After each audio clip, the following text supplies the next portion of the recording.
Hello and welcome to BonkTable. I'm Mass and this is another Conquest battle report. I am playing Dweghom into Spires, back to Magma into Post-Cataclysm Reconstruction 2. It's another game versus Skillen and me. It's me versus myself and Skillen because I made a couple of mistakes. But that's okay. I will talk about them when I remember them. Because I also played this game on Thursday and I'm recording it on Sunday night. So I've actually forgotten a bunch of what happened. Usually I record this games the next day, usually in the morning. Except for this one, I don't know what it was. I got stuck. Not really stuck. More like I just went and edited a bunch of other things. And then totally forgot about this battle report. And I'm like, oh, I should probably get this done before I completely forget about it. So let's get on to the list. Let's get on to the game and let's go. Here's back to Magma. We got the Tempered Sorcerer Warlord, Magma, riding a Drake, Fireforge, Hold Ballista with the Herald of Magma. We then got another Tempered Sorcerer, Fireforge, riding a Drake. And then we got the Argent Killua with double Flame Berserk, double Wardens. So far it's been doing really well. I've been castling really well with the Ballista and Flame Berserks, who are playing very tight. And then the Drakes are going up to project that token bubble from the tickets they gather. And I then have the Argent Killua on the and Wardens to provide support on a side or scoring or casting spells to generate more tickets. It's usually pretty good. After the Flame Berserks move up, the Fireforge tend to follow up and take their positions, as well as Wardens, to support those sides and keep the core, what is the Drakes and the whole Ballista, as strong as possible and not let my opponent break through that. And I also kind of play around trying to keep each regiment within 8 inches of the 2 Drakes, just so I can, spend those tickets on what needs to be done. I like this list because Magma generates a lot of tickets. It's been really prevalent in Spires play lately whenever I have to play Skillen my Spires opponent, because he just does a ton of damage or gets the drop on me because he's faster than me, and I use those tickets to survive. I don't got a ton, mostly because I've talked about this list a bunch. I'm probably gonna look at playing Egg Wardens again at some point. It's just, Skill and I got a game in, and I'm like, well, do I play Egg Wardens or do another back to Magma just to keep up on it and not have to deal with whatever Spires nonsense he's going to throw at me? So let's follow those rules, pause the video at any time, read something, or leave a comment if there's something you want to know more about that I didn't talk about. I'll expand upon, don't worry. Alright, let's go to my opponent's list. Here's Skillen Spires List, Post-Cataclysm Reconstruction 2. I don't know if this passes the Aaron Cool list name check.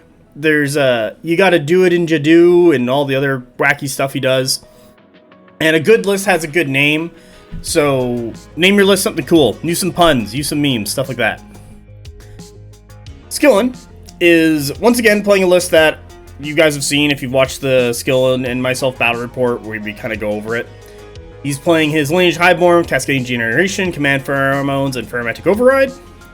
Yeah, I said it right. Sweet. He's also got Distorting Strikes, probably at 10 points left over. So, Cascading Generation, Aura of Death 4 in the regiment. This Lineage Highborn is going to be sitting in this 5 block of Avatar, or Incarnate Sentinels, not Avatar. Command Pheromones bumps your resolve from 4 to 5. One of the weaknesses of Incarnates, low resolve of 3. And Pheromantic Override is that draw event so that you can do that extra march, do that extra clash, do that extra charge, whenever you need to do it. And this wonderful Warlord is going to be sitting inside this big block of Incarnates. Then we got 2 Avatars under Superior Creations up to that Clash 3, allows them to get their hits in and do their damage. We talk about them going into cockroach mode where they just don't want to die. They're actually really good statted for that, of just kind of stalling out and slowly attritioning a flank or like a one-on-one engagement. Resolve 4, Defense 4 is really nice. And if there's anything that is higher than Cleave 2 or Smite, they got Evasion 2, what keeps them going for quite a while. Their 4 attacks isn't bad with their Cleave 1, especially on Clash 3, Inspiring to 4. They'll get a lot of work done. Their only issue is their low wound count, but with something this tanky and an MSU off, they need to have some kind of weakness, and you're just hoping that your opponent doesn't roll 4s on their resolve and defenses and gets those 5 and 6s, and they, those wounds trickle through and they start bleeding models. Then we got the Leonine Avatar. What a great shot. you know, Barrage 3, they're, I wouldn't say their weakness, but it's their drawback, because they're armor piercing 2 and deadly shots, so 6s explode into 2 wounds. So basically, it mathematically ends up them being armor pierce 3. So they're going to get 10 shots with their MSU, and you want them all to hit. Volley 3 is really good at that. Volley 3 also allows them to maneuver and position a lot more, because they are a shorter range of 14, but they also have fluid, so this regiment really wants to just run around and shoot. If they do have a chance to sit still and just shoot at people, or fluid into shots and just take aim to 4, also really good, or get into effective at 7. You'll notice as the game goes on, Skillen has a unit of Vanguard clones right in front of them, and he keeps, well, you can't see it because it's stills, but he will measure his 14 inches for the Leonine, so that, and then move his Vanguard clones to allow the Leonine to get into that shooting position when it's the Vanguard clones' turn. And with that, he keeps the Leonine safe because there's Vanguard clones you gotta kill to get to them, and allows the Leonine to shoot, and because Vanguard clones are smaller than them, they'll just shoot through everything else and deal damage. That's really good there, because the way to stop these guys is to get something into combat. They don't have that great combat stats, like 2 clash and 4 attacks. They're not going to kill anything anytime soon, and them not shooting is work you're not doing. Already talked about Incarnates, you know, cleave 2, clash 3, 5 attacks. Like, this is the big workhorse unit in the list. The rest of the shooting, like the marksman clones and the Leonine avatar, do a lot of work, but I find the Incarnates in this list are the real heavy lifters, like the Drakes and Tempered Sorcerer and Back to Magma, and they're the ones who tend to do a lot of the damage. So you really need to find a way to handle this regiment, if that's bogging it down with chaff and shooting at it, or hitting it first with a big punchy hammer regiment. That might be able to take a hit itself. Like, Incarnates like to brawl because they have those 6 wounds and they can just take that chip damage, while a lot of other things that are hammers tend to have less wounds, and so when they start taking chip damage, they start falling apart really quick. High Clone! He's set up to shoot people with Barrage 6 and Deadly Shot. He's in a unit of marksman clones. You know, they're just going to find a spot and shoot. If they can get into a zone and shoot, even better. They're really good for chip damage. I try and hide in woods to not be hurt by these guys, because I super hate them. They're a very good regiment. Vanguard clones under superior creation getting up to clash 3. That clash 3 is a great turning point. They have 6 attacks base, so their 3 stands, you're getting 19 attacks because of the leader. And then at clash 3, you're inspiring to 4s. You're going to get a lot of those hits in, and it's just going to kind of overwhelm a lot of other MSUs. However, once these guys get hit back, they usually just fall apart, so that's kind of your pluses and minuses. You want them to hit people, but you can also use them as a blocker or a speed bump. That's what Skillen tends to do with keeping them in front of the Leonine avatar. But there's times in games he plays where he just shoots them forward and gets a bunch of work done. Lastly, we got the Ferromancer with avatar projections. He's going to be sitting in an MSU of Brute Drones to keep them safe, because they're wound 5, and also defense 3 and resolve 4 and oblivious, so it takes a while to kill them down. They're pretty good taking chip damage, and then you have all the Ferromancers just Ferromancing, so he can heal them, he can heal other people, give more attacks, give more speed. You know, he's doing all his Ferromancing, he's having a great time. And lastly, the best disrupting unit in the entire game, Strix, because they just fly over everybody, charge into people, hold them down, and then as you kill them, they explode on you, you're taking damage back, so it's super annoying.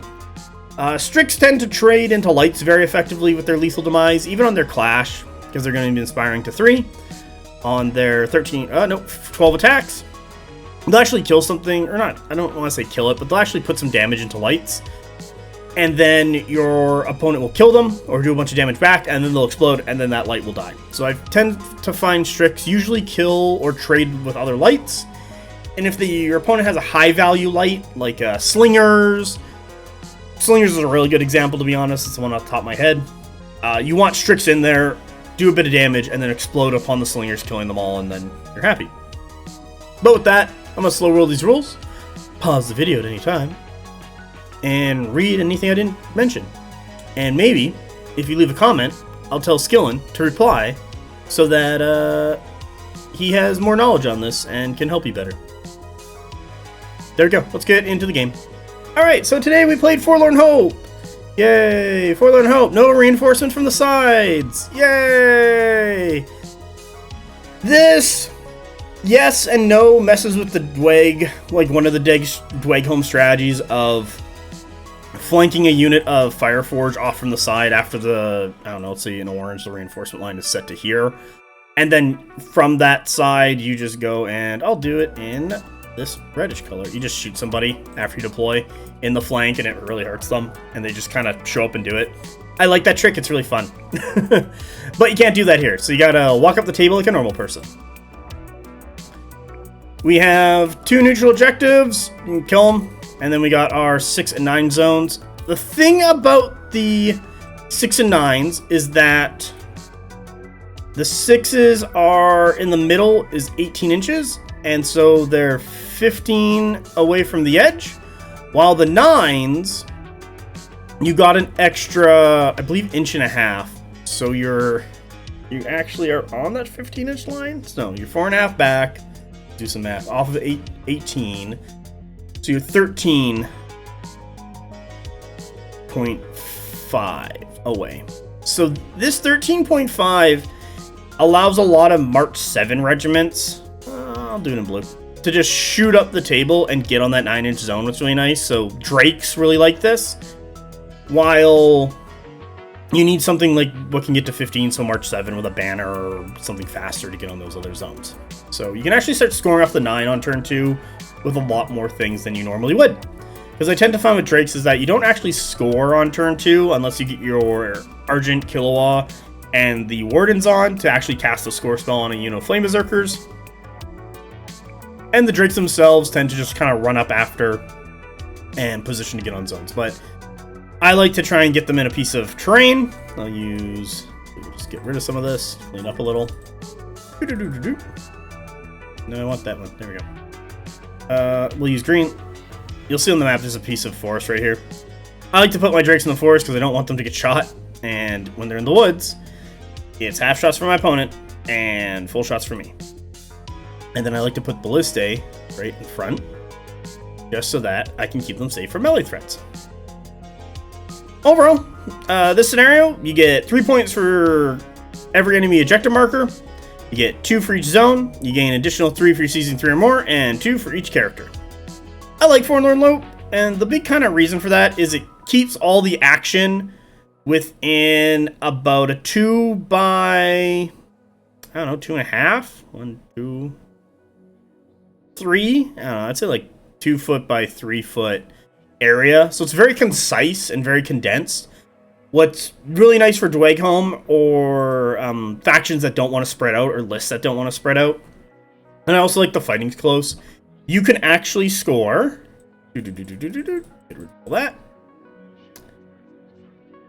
We'll do it in orange.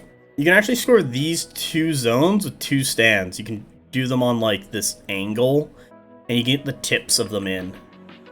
You know what? We'll just do it. We'll do blue. There we go. You can torn or touch with the tips, so that's actually really funny. You can actually score that at 2 stands. So you can actually get a bunch of points once you collapse one of the flanks. I tend to play this because it's so condensed, where I take over, I'll do it in black, like my zone, my 2 zones, and then I try and push into one of my opponents and take theirs. And then once I get the 3, I'm kind of happy. So it's the 2/3 thing all over again. But because everything's so condensed, you got to really push in and take something. So you got to allocate your forces properly. The other nice thing about this is that you can get forces from one side to the other side pretty quickly just because of how condensed it is. So it ends up getting into fights pretty quickly because you're just playing in basically a 2 by 3 area. That doesn't mean there isn't times where you can flank around or get side shots or anything like here, like in the space. You can still do that. It's just, it allows lists that like the castle, primarily Dweghom, Old Dominion, brick lists from 100k, whatever else is going on, to be really good because they just sit on their zones and they just kind of fight and push people off and take their bonus zone. Alright, let's go to the table and we'll talk about that. Here's the table we played on today. We have, I believe, hindering, obscuring forests. We got some, I'll do it in black. We got these obstructions. Not a ton of terrain, to be honest, now that I think about it. I did not make this table. And then we have elevation. This is elevation 2 and elevation 2. That's a perfect E. Who drew this stuff? Oh, there we go. In green, you know, we got our 2 objectives. So, key things I'm seeing right off the bat, cleaning all this up, is in red, this forest. I want this forest. This is my safety spot for my drakes. It's going to let me score this objective. I'm going to have to find some other way to score this objective. It's pretty open. My opponent has their forest also on the 6-inch side, so they can sit in there and score that. But then again, they also have open on their 9. The 2 obstructions kind of cut this off a little bit. So my opponent's going to have an easier time reinforcing on my left, while I'm going to have an easier time reinforcing on my right. So we can go there. You got a little bit of travel path if you want to try and reach around and give them. I'm going to leave that in. You're welcome. But it's still available to you if you have something fast enough that can kind of do it. And then it forces your opponent to like swing around and turn the regiments around. And if they're already getting fought from the front, it might be a little difficult. My opponent does have Strix, so it is a more viable strategy for them just due to the simple speed of Strix and also that they can hop over the obstructions. So with that, let's go to turn 1. Here's turn 1. As you can see, I got my Dweghom all painted up. Go watch the Painting War Crimes video to find out how I did it. We got 2 units of Flame Berserks and my whole Ballistae. My opponent gets both their Strix over there. First thing I do, I'm running up the Ballistae. I am wanting to be parallel with the objective so that I won't be side charged by the Strix. They're going to have to hit me in the front, or they're going to have to hit me from behind, but I want to be in that position to not be able to be just gotted by Strix at some point. My opponent knows how strong my shooting is and wants to shut that down as soon as possible, and I need to reduce that. So I'm looking for the objective to reduce my opponent's way to get into me. I'm looking for this obstruction to reduce how my opponent can get to me, because if my opponent can't land, he can't get into that flank, he can't shut me down. And if I am going to get hit by him, I rather take it in the front, because I tend to have higher defense, I won't be re-rolling morale, and the rest of my guns are pointing forward so I can shoot him in the face and get him off me. My 2 Flame Berserks, Flame Berserk the first, looking to get into the zone. There's a couple, I want to say, micro adjustments I would make. So there's like macro and micro, and you hear that term in RTSs a lot. Your macro is your overall strategy and gameplay stuff. So like this is your strategy and tactics, but your macro would be your overall movement and positioning and how are you putting stuff. Your micro stuff is all the tiny things. So like macro is me understanding that I need Flame Berserks over here. I need Flame Berserks over here to shore up the side because I'm looking at that forest to put Drakes in and then score that zone and then push forward with guns. And I need Flame Berserks to protect that side and potentially get into the zone and maybe score it with the Argent Killer's help. As the game progresses, we'll find out how that goes. That's a macro play. A micro play is that these Flame Berserks probably could have been over, I don't know, like 1.5 inches. Maybe even 1 inch. Maybe even 1/2 inch. Like, very little. It's usually that's your micro, those little tiny adjustments. What will smooth out your play and allow you to do more things and have smoother operation as the game goes on and as your play goes on. So I'm looking to make those small adjustments. So right off the bat, these Flame Berserks should have been over more, because as this develops, I unclogged myself, but it just would have been nicer if I could just like run up the table kind of thing. So not having to think about unclogging myself is time spent playing the game. Lastly, my opponent, he just double deploys his Strix right here on this hill. He knows that I will shoot his stuff. He knows that I'm eyeballing this forest. He has no reason to be over there. So he's looking to get his Strix hanging out behind this rock, peeking out a little bit, and then flying into my side. So if these Flame Berserks, they're heading up to get into the zone, and then set up a line here to kind of wheel around, turn around, do whatever they need to do to kind of keep Strix off me. That's turn 1. Let's go to turn 2. Here's turn 2. Turn 2 goes super duper ooper duper well. That's a word I'm going to use. Reason for that is I get both my Drakes and Wizards. Boop, boop, boop, boop. And I get my Argent Kilowog and Wardens. So this is going to go super well.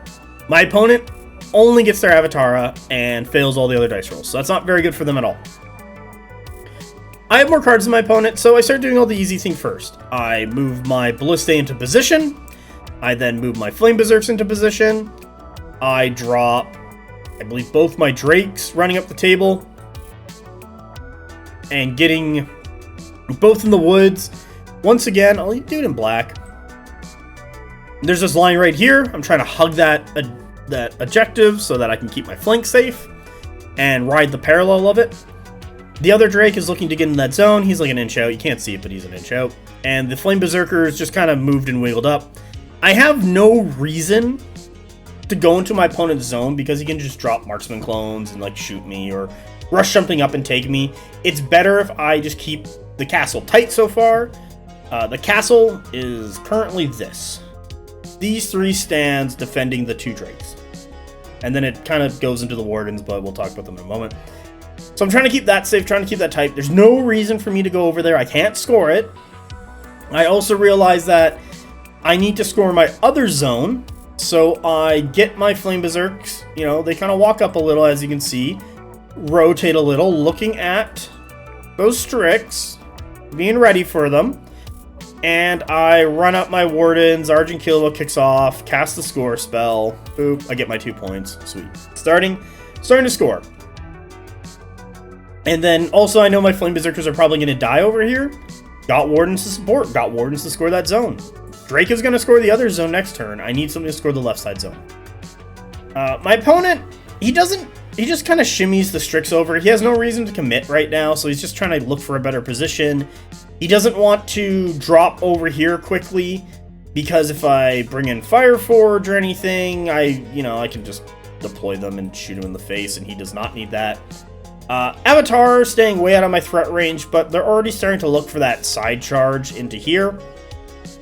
We'll pull regiments and resources off of the front line, so where that black line is, and deal with them because they're going to try and tie me down. And once I know his Incarnates are going to be coming, I don't know which way they're going to deploy. I'll use purple if they're going to come here or if they're going to come here. But I need to be ready to deal with those Incarnates because that's his big workhorse regiment. And so I have 2 units of Fireforge and a unit of Wardens still to come on next turn. I'm going to have to deploy something to deal with those Avatar that are coming for me. And it's a purple line. So with that, castle is almost achieved, almost at perfect castle. My opponent doesn't like that because, once Dweghom's in their perfect castle and they have no reason to move, they're just going to sit there and unload into you. So now he's got to act fast. So let's go to turn 3 and see what happens. Turn 3. Here we go. I get everything. So you got Wardens and Fireforge, except my other unit of Fireforge is sitting in deployment still. They're going to come on turn 4. My opponent gets everything. What's great for them, bad for me. However, they are going to have to play kind of like a turn behind because they don't have all the positioning they need.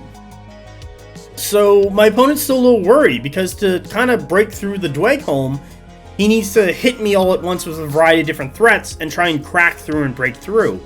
So now he has to set up while I can kind of just dirtle and start scoring a bunch.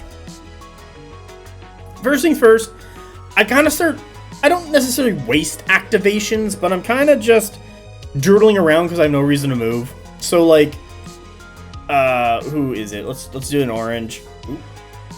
There we go. I'm leaving that in. Argent Killua. Cast a spell on the Flame Berserks, to score, fails it. Well, too bad. Well, Wardens are going to get into that zone anyway.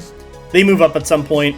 I kind of leave them lower in the deck because Strix are still over here, and if Strix decide to kind of come into the Flame Berserks and do some work, I can try and get the Wardens in to do some counter damage. That's the plan. But my opponent's putting the Strix there. He's checking purple, the distance from the Strix to my Drakes. He moves his other Strix around behind this rock, keeping them safe. He's also checking that distance from here to those Drakes because he wants to shut down that shooting. He knows those Drakes are really powerful. He needs to tie them up. He needs to stop me from shooting. Other thing going on, my opponent is mostly just deploying. So Vanguard clones, just shoot up the table, score that zone. Yay. I'm gonna score this one because I throw my wardens up there. It happens at some point, and then, you know, Strix are there, so I don't really care. Leonine, you know, heading up behind the Vanguard clones is what I was talking about during the list building aspect of the video, is that he's going to be using these Vanguard clones to keep his Leonine safe, because I have to chew through them before I can get to Leonine, and they're going to do a ton of work. I don't want to take their shots because Wardens and Flame Berserks are basically going to be defense 0 effectively when they're taking those shots. It's kind of how the math work pans out. Ballistas! They're hiding in front of the Drake. So, Ballistas shoot at this objective, put a wound on it, kind of put a little bit of fear in my opponent's eyes if I'm going to take his objective. My 2 other Drakes activate at some point, and they just shoot this objective, and then move up into the position they currently are to threaten forward. This Drake, I will circle him in orange, is my Warlord Drake. He is actually not sitting directly behind the Ballista like the other Drake is. He's about half an inch out. What puts him, I'm going to draw an orange line right here, just slightly out of those Incarnate Sentinels. And as you can see with this piece of hindering terrain, it's slightly further back because he's not within range to hit those Incarnates. The 2 Wizards are my last card because, you know, I'm going to try and pop them with hindering, or Pyroclast. But that does matter, so that means my Warlord can't drop a hinder and cast a Pyroclast, and the other guy can cast a Pyroclast and get double Pyroclast. As you can see later on, or, you know, right now, there's a bit of wounds on this guy. It's because my opponent deploys the Brutes, does his Ferromancer into these Avatara, then he eventually deploys the Incarnates who sit right where they are, and then I, near the end of the turn, you know, drop my hindering, get 1 Pyroclast, do a bit of wounds, nothing too major, but I could have got a second one in, did a bit more wounds. My opponent also gets his Marksman clones within 11. We'll do it in purple. Marksman clones within 11 of the objective, so you can shoot that next turn. And then I think he's within like 8 inches with his Avatara, who will be able to charge and clash and kill that objective all in one go. That's a really great move. Back over with my orange Warlord Drake, just to finish it off. There was some shooting discussion between me and my opponent and how shooting works. I thought it was one way, he thought it was another. We eventually got it cleared up after the fact. But my guy's half an inch out. It is the correct position he needs to be in to shoot that objective because it's currently down to 1 wound left. So I'm going to kill my objective probably at the end of the game. But it's in a spot where I can just pop it whenever I want, or if my opponent tries and be cheeky and tries and grabs it, I'll have a chance to pop it before he gets it. Wardens and Fireforge. So Wardens run up their 12. Just draw a 12 over here. They run up. And they're basically looking at these Avatara, and if they need to come and support the Flame Berserks after the Incarnates hit them. So like my Flame Berserks, I still don't really do much with them. I kind of just shuffle them around there, just so that when my opponent hits them, they're further away from me. They're not going to be on any zones or anything like that. They have to kill Flame Berserks, then they have to kill Ballistae.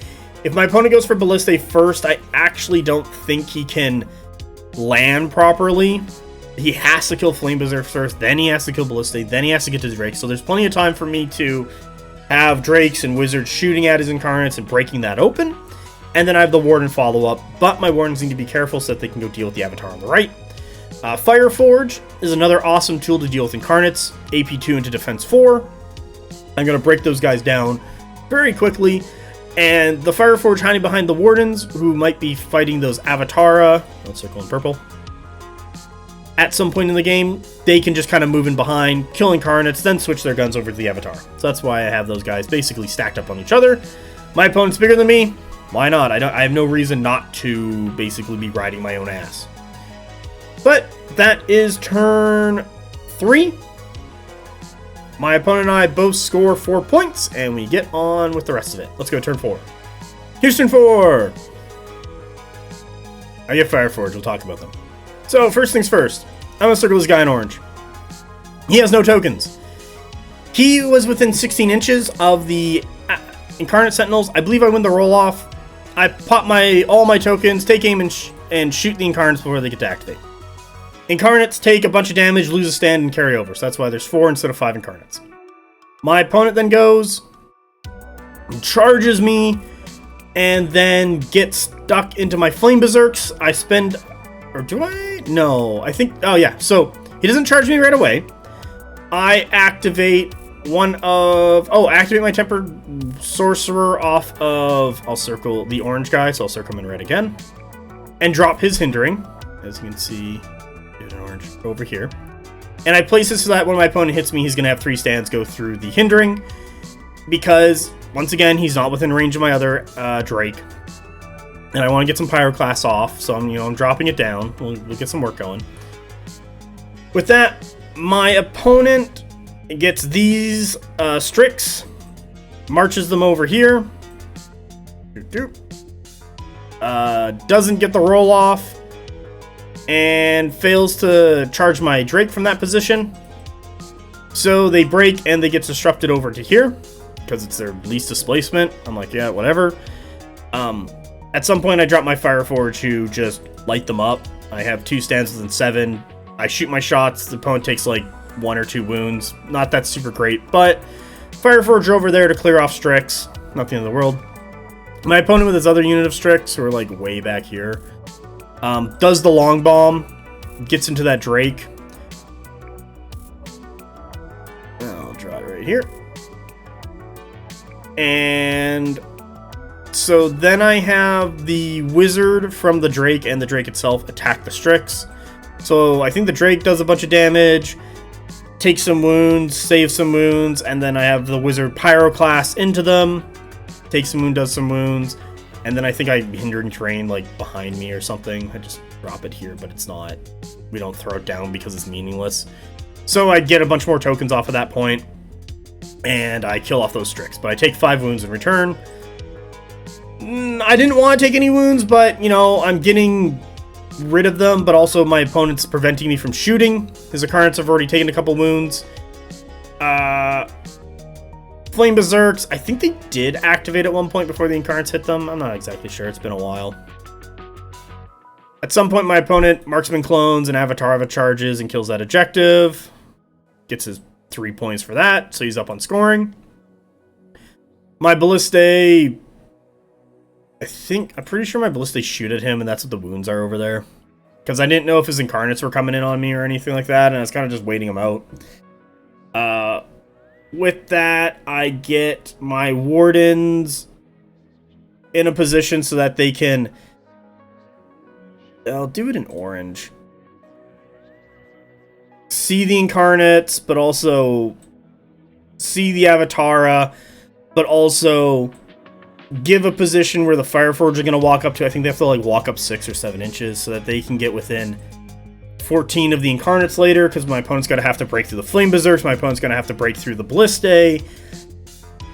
I'm just setting up to just kill all his Incarnates next turn, and then I'll be able to break out and swing around.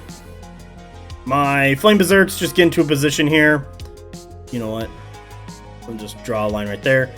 You can kind of see in orange here, my Argent Killa cast the score spell on them. They're still touching the zone. I got a bunch of Wardens on there, so we're going to score that zone. Wardens just kind of stay where they are. They're looking to push up with the Flame Berserks. My opponent, with his not his Incarnates, but his Leonine Avatara, checked the 14, shot me. That's why the stand's dead. Vanguard Cones just kind of hang out where they are. My Flame Berserks, I'll do it in orange, are within 7 here, so that's a charge for next turn. Just keeping my options open depending on what's going on. Or if my opponent tries and comes with me, Wardens are there to counterattack and kill some stuff. So, plans within plans, traps within traps. Brutes and Ferromancer, they give out some Ferromancies at some point and they just kind of hang out there. But my opponent and I, both scoring our closer zones. We each get 4 points. And turn 5 is we're going to see what breaks first, the Dweghom Wall or these Block of Incarnates. Let's go check it out. Here we go. So, first thing that happens, my opponent, I believe, wins the roll-off, does the draw event with the Lineage Highborn, kills the Flame Berserks. I think I try and keep them alive, but they eventually die. Entourages into the Incarnates, who then charge and clash the Ballista. I spend more tokens trying to keep them alive. And as you can see, they're still there. So So I think these guys are either down to 1 or 2 stands, but they're still holding it. I get my go. I activate Flame Berserks, because if the other Flame Berserker was going to go, they were going to deal a bunch of stuff. Actually, I think his clash, my opponent clashed these Flame Berserks over here. I'll just put on orange line through it.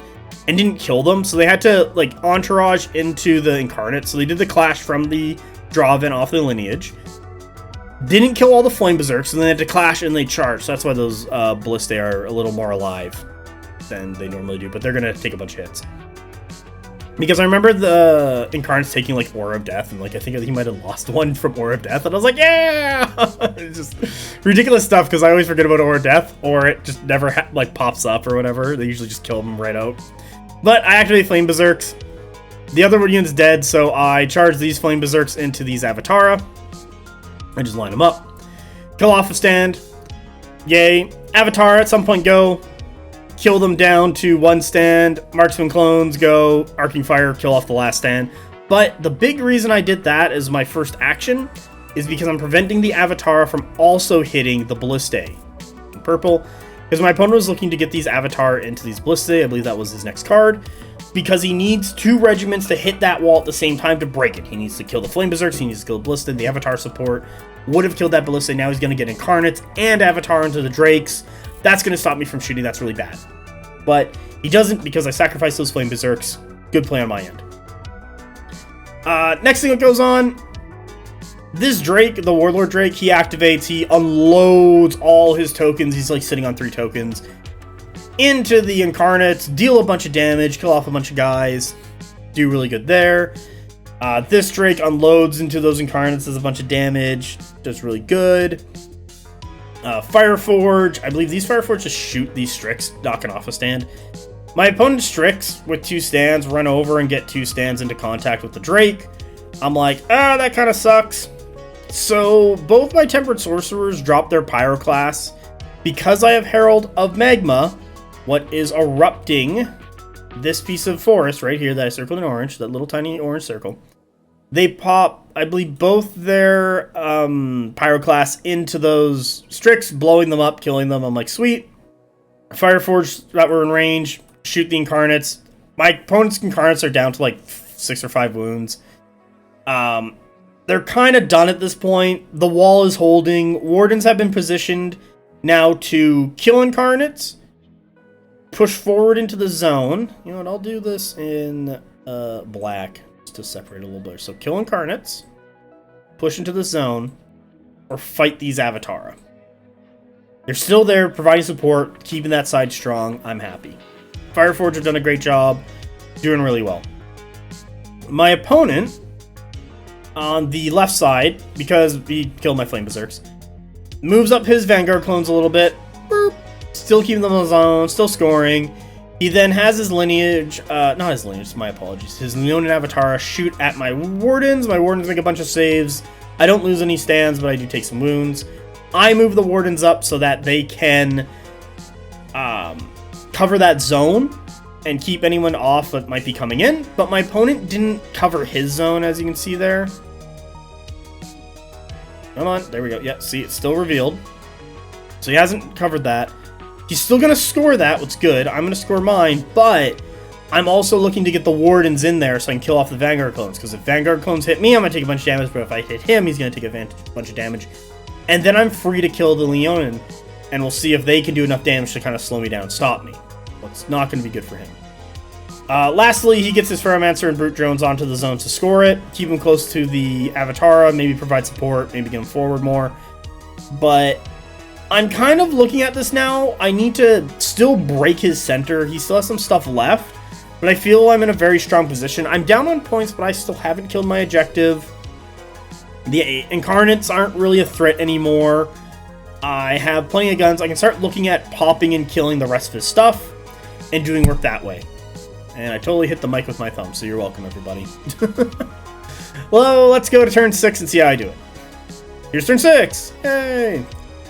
I believe I win the roll-off, and I charge my Wardens straight into the Vanguard clones, and I blow them up.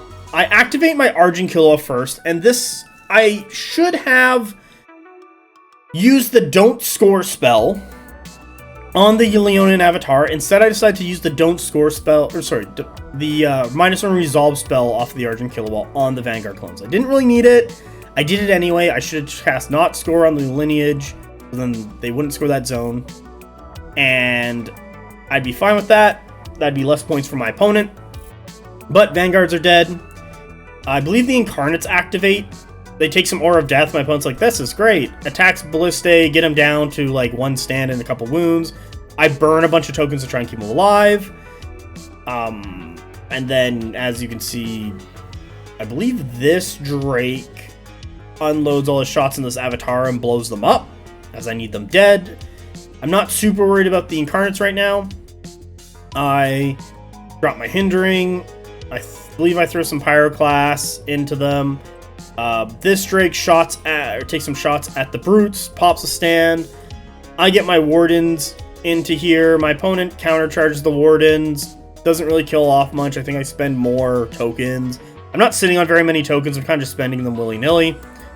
My opponent finally decides, with his Avatar over here, to just March Charge me. Does a couple damage on impacts. I clash back, do a couple damage. I'm not super worried. I need to kill his Incarnates. I believe the Balliste stab him. The Pyroclast goes into the Incarnates and kills them all. And at this point, I'm like, okay, Brutes can die from one Drake. The other Drake can kill those Avatar that are fighting the Fireforge down there. I'll be in a really good spot. These Fireforge just run up the table. They get within 14 of these guys, so I can shoot them later. I'm still scoring both zones. My opponent's scoring this zone because he's broken me.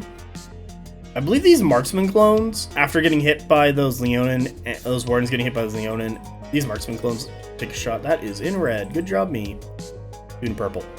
Take a shot at these Wardens and kill off 2 stands and break them. And I'm like, oh, okay, well, you know, maybe I can cast the Rally spell, or, you know, character rally the Wardens, charge the the Leonine, kill off a stand, tie them up, and then the Fireforge can come up and shoot them.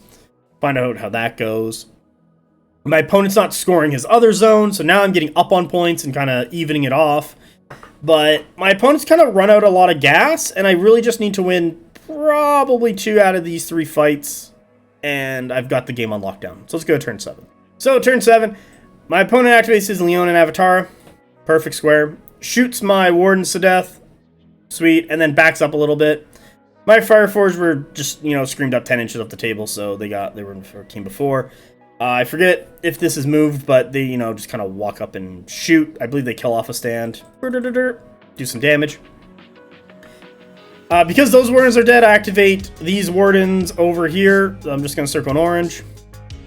They kill off the Brutes. They just put all their attacks in. I'm like, sweet. My opponent then retaliates by just unloading with the Marksman clones, knocking them down 2 stands and breaking them. Not sweet.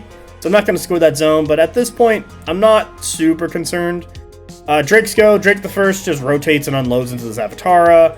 Avatar kill off 2 stands of Fireforge. Fireforge stab back. So now there's 1 stand Avatar, 1 stand of Fireforge, and this Drake was shooting him. So I'm really fine with that. Balliste, you guys turn 90 degrees and shoot this objective and kill it, getting me 3 points. Good job, guys. With that, the other Drake just kind of like shimmies over weirdly to just get within 16 of my opponent's Leonine Avatar. And then we cast some Pyromancies into them. You know, drop the Hindering, double Wizard cast, kill them off. And I score my 2 points. Yay! And at that point, my opponent calls it. His Marksman clones aren't going to be able to do anything to stop me. I'm going to get my Fireforge on both those zones.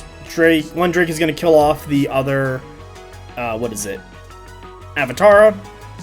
Warlord Drake is going to blitz the Marksman clones, get within 16, and then I'm going to Pyroclast them, even if it's half shots. What kind of sucks. I'm still going to do it, and then I'm just going to, and he kind of has to go fight the Drake, who's going to have some tokens. I'm going to get 3 tokens a turn. He's going to get shot at, he's going to get Pyroclast, he's going to start losing a bunch of efficiency over, you know, the next couple turns and die. So, and then the other Drake's going to show up and do the same thing. So, at this point, I score a bunch of stuff. 2 characters are dead, so I get that score, while my opponent only killed 1 character, so he's going to get that score. I'll figure it out in editing. And with that, let's go to the final score. Here's the score. I get 37, and my opponent gets, what is it? Blue? Blue. 19. Boop. And we ended on turn 7. I don't know if we, yeah, I think we just, that's what it ended up being after all the scoring was done.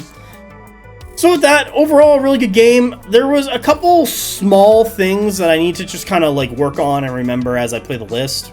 Like, if wardens are going to go in and charge and kill a regiment, and probably don't need to do it with the -1 resolve spell, and something else is sitting on a zone that I can touch, I probably should cast the don't score spell on that regiment.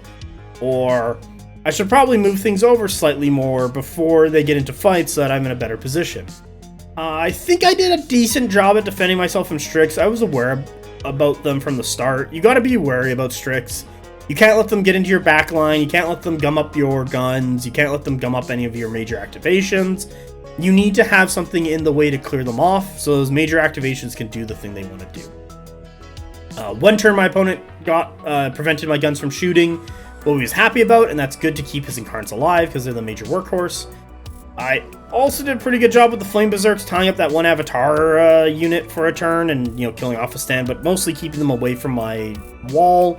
What was that? Flame Berserk and Ballistae. The Ballistaes and Flame Berserkers did their job, dying. Like, that's kind of what you need to do. You need to keep those Drakes, those Drakes safe with the Wizards on top. Wardens and Fireforge coming in to support those Drakes after lines have been hit is really nice because you can reinforce with the Wardens, who will do a bunch of damage when they charge in.